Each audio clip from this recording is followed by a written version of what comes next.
नमस्कार, welcome to Preeti special kitchen. आज आपण बघणार आहोत बकरीच्या मुंडीचा रस्सा. थंडी भरपूर आहे पडलेली, तर चला थंडीला घालवण्यासाठी नॉनव्हेज तर व्हायलाच हवं. तर पटकन जाऊन बघूया मुंडीचा रस्सा.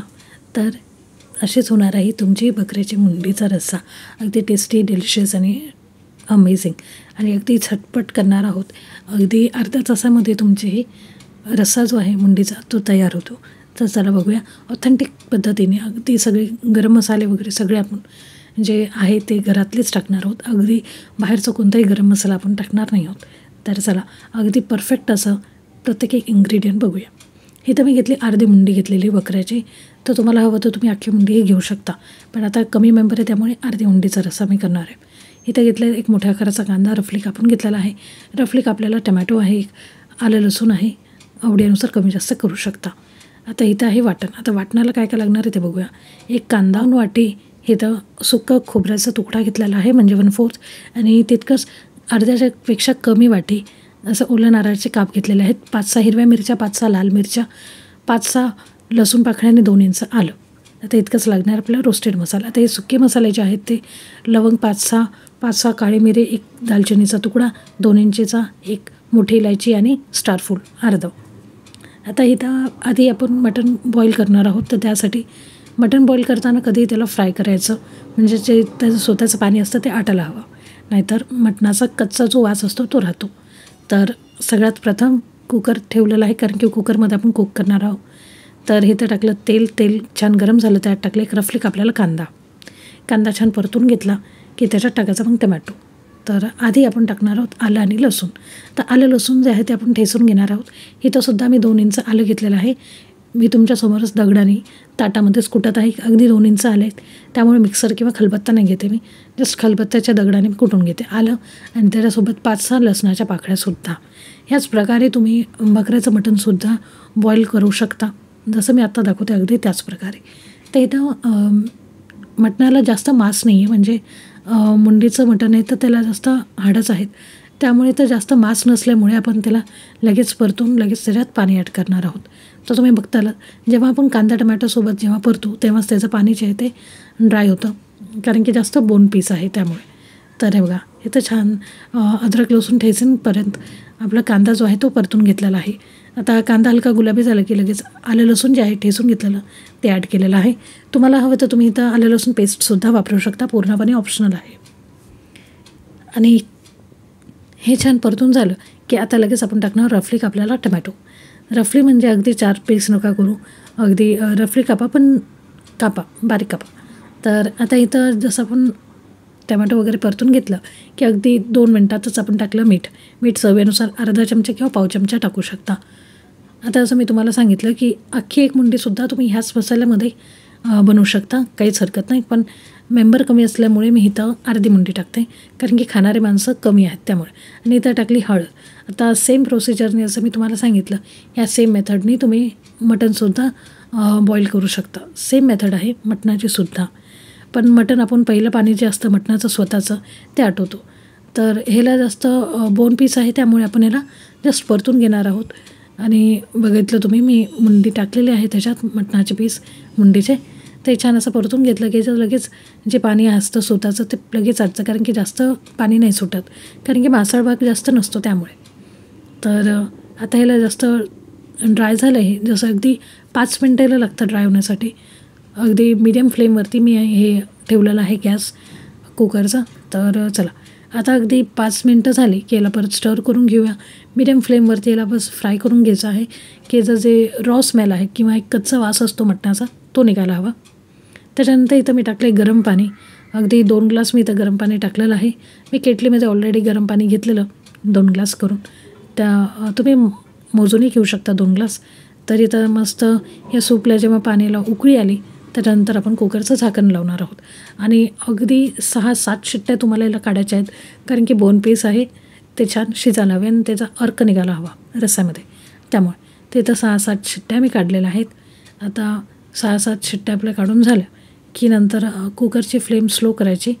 आता कुकर मी दुसऱ्या बर्नरवरती शिफ्ट केलेला आहे. सुक्या मसाल्यामध्ये मी इथं तुम्हाला दाखवते बघा. जे आपलं सुकी वाटी जी होती, सुक्या खोबऱ्याची वाटी, ती आपल्याला अशी बर्न करून घ्यायची आहे. ह्याच्याने खूप छान एक स्मेल येतो, अगदी तंदुरी स्मेल म्हणू शकता. अगदी गावाखेड्यामध्ये ही पद्धत केल्या जाते. ते चुलीवरती करतात, आपण गॅसवरती करू शकतो. तर नुसतं खोबरंच नाही, तर तुम्ही ह्या प्रकारे कांदासुद्धा भाजणार आहोत. अगदी जुनी कोणती पडती सुरी असेल, ज्याला धार गेलेली असेल, तर ती ह्या कामाला मी वापरत आहे.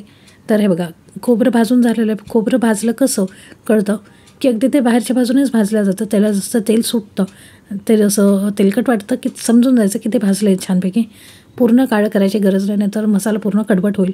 त्यामुळे छान असं बस भाजलं गेलं हवं. जसंच कांदासुद्धा बाहेरूनच हलकासा काळपट स्किन व्हायला हवी कांद्याची. आता तुम्ही बघू शकता इथं कांदा अख्खा जो आहे तो मी नव्हता घेतला, मी 2 पीस करून कांदा भाजून घेतलेला. आता कांदा मी रफली कापून घेतलेला आहे तो भाजलेला, आणि सुक्या खोबऱ्याचे कापसुद्धा करून घेतलेले आहेत. आता परत एक पॅन ठेवलेला आहे मी इथं. पॅनमध्ये तेल टाकलं अगदी 2 चमचे. मसाला करण्यासाठी जे वाटप आहे ते, म्हणजे वाटण जे आहे ते, तर त्याच्यासाठी मी जो भाजलेला कांदा होता तेच पीस करून घेतलेले आहेत. तुम्ही बघू शकता कांदा आतून आपला कच्चा आहे, पण जो वरून एक छान असा फ्लेवर असतो तो येणार आहे ह्याच्यात तंदुरी, म्हणजेच भाजलेला कांद्याचा वास जो आहे तो छान फ्लेवर येतो. या पद्धतीने करून बघा नक्की, तुम्ही करत नसाल तर. तर अगदी बस वरची स्किन भाजायला हवी इतकंच, अगदी पूर्ण आतपर्यंत करपायला नको. कांदा भाजून झालं की आता हे आपले जे खडे मसाले आहेत ते आपण टाकणार आहोत. तर ह्याच्यासोबतच जसं कांदा हलकासा गुलाबी झाला तेव्हा आपण टाकणार आहोत हे सगळे खडे मसाले. जसं मी तुम्हाला सांगितलं, स्टारफूल, इलायची, मोठी इलायची, दालचिनी, लवंग आणि काळे मिरे, बस. आणि धने इथं मी दाखवले नाही, स्किपेबल आहे. धने असेल तर नक्की टाकू शकता, नाहीतर तुम्ही वाटप करताना, म्हणजे वाटण करताना तुम्ही धने जिरे पावडरसुद्धा वापरू शकता. धने अगदी 2 चमचे घेतलेले आहेत मी इथं, जास्त नाही घेतलेले. धनेसुद्धा छान परतून घेतले की लगेच टाकायचं आपलं सुक्कं खोबरं, जे आपण कापून घेतलेलं, म्हणजे भाजून कापून जे घेतलेलं ते सुक्कं खोबरं छान असं परतून आलं. अगदी ह्याला 5-6 मिनटं लागतात सगळ्या मसाल्याला मिडियम फ्लेमवरती भाजून घेण्यासाठी. तर सुक्कं खोबरं भाजून झालं की लगेच टाकलं आलं लसूण, आणि आपलं ओलं नारळ आपण टाकणार आहोत थोड्या वेळातच. आधी आलं लसूण टाकलं, ते छान सोते झाले की लगेच टाकलं ओलं नारळाचे काप. हे सुद्धा पाववाटी घेतलेलं आहे मी, म्हणजे अर्ध्याच्या 1/4 भाग नारळाचा, किंवा तुम्ही तुमच्या आवडीनुसार कमी जास्त करू शकता. पण ह्या मसाल्यामध्ये किंवा ह्या वाटणामध्ये सुद्धा तुम्ही अख्खी मुंडीसुद्धा बनवू शकता. इतकं वाटप हे छान होतं, म्हणजे पुरेसं होतं. मला रस्सा जास्त करायचा होता, पीस कमी होते तरी, कारण की रस्सा खाणारे जास्त व्यक्ती आहे आणि मटण खाणारे कमी व्यक्ती आहे. त्यामुळे तुम्हाला हवं तर तुम्ही ह्याच वाटणामध्ये, ह्याच प्रोपोर्शनमध्ये 5-6 हिरव्या मिरच्या मी घेतल्या आणि 5-6 लाल मिरच्या, जसं मी तुम्हाला सांगितलं या सेम रेशोमध्ये वाटणाच्या तुम्ही अख्खी मुंडीचासुद्धा वाटण करू शकता. आता इथं मी झाकण ठेवलं, अगदी 2 मिनटासाठी झाकण ठेवायचं आहे, कारण की मसाला अगदी सॉफ्ट व्हायला हवा आणि मिरच्या अंगावरती उडू नये, त्यामुळे मिरच्या परतून हव्या, त्यासोबतच मिरच्या अंगावरती उडू नये. तर ही काळजी घेऊन आपल्याला 2 मिनटासाठी झाकण ठेवायला हवं. हे बघा, छान असं झाकण ठेवल्यावरती आपला छान मसाला असा परतून झालेला आहे. झाकण काढून आपण बघितलं, मसाला अगदी पूर्णपणे थंड होऊ द्यायचा. पूर्णपणे मसाला थंड झाल्यावरती आपण इथं मिक्सरच्या भांड्यामध्ये काढून घेतलेला आहे, मोठ्या जारमध्ये काढायचा. त्याला टाकायची कोथिंबीर, स्वच्छ धुवून घेतलेली कोथिंबीर. आता इथं हे ॲडिशनल आहे, पाव चमचा मोहरी आणि पाव चमचा जिरे.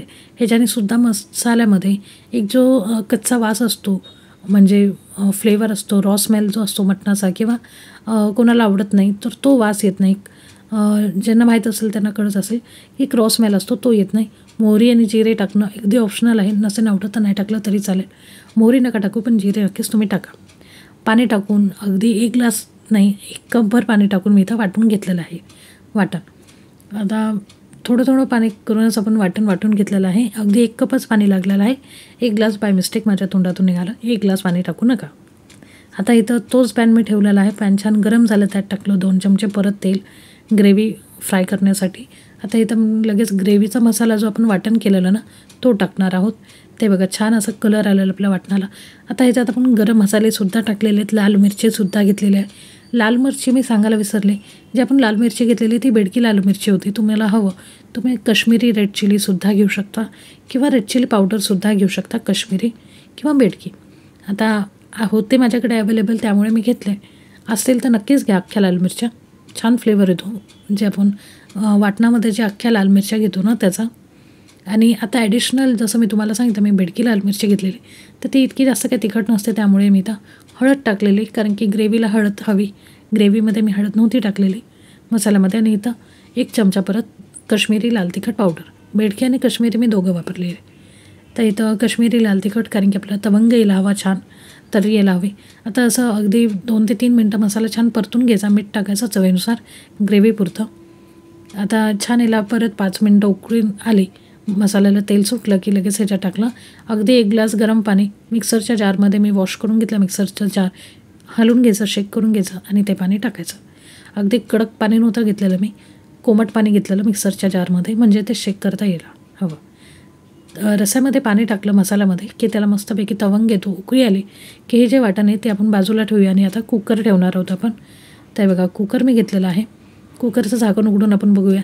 छान ह्याचं ह्याला 7 शिट्ट्या काढल्या आणि पाणी अर्धं आटलेलं आहे ह्याच्यात, म्हणजे अगदी 1 ग्लास पाणी राहिलेलं आहे.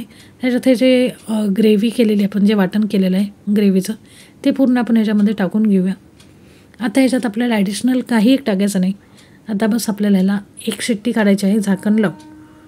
आता आधी याला उकळी येऊ देऊया, मग याला शिट्टी लावूया. उकळी आलेली आहे, आता आपण लगेच शिट्टी लावली आणि अगदी 1 शिट्टी काढायची आणि आपली बकऱ्याची मुंडीचा रस्सा रेडी आहे. तर हे बघा, वरतून गार्निशिंगला मी कोथिंबीर टाकलेली आहे. तुम्ही टाका नंतर, लास्टमध्ये कोथिंबीर खूप छान फ्लेवर येतो गरमागरम रस्स्यामध्ये. ताजी कोथिंबीर टाकली तर सर्व करून रेडी आहे हा रस्सा मुंडीचा. तुम्ही भातसोबत, भाकरीसोबत, चपातीसोबत, फुलक्यासोबत, कशासोबतही खा, अगदी अप्रतिम झालेला आहे. नक्कीच ह्या पद्धतीने करून बघा. या हिवाळ्यात, या थंडीमध्ये बकऱ्याच्या मुंडीचा रस्सा ह्या पद्धतीने केलं तर अगदी अप्रतिम होणार आहे. नक्कीच ट्राय करा. मस्ट ट्राय रेसिपी आहे या थंडीमध्ये. आवडली असेल ही रेसिपी, लाईक, शेअर, सबस्क्राईब करायला विसरू नका, कारण की सगळं करणं निःशुल्क आहे, फुकट आहे. व्हिडिओ शेवटपर्यंत बघण्यासाठी खूप खूप धन्यवाद.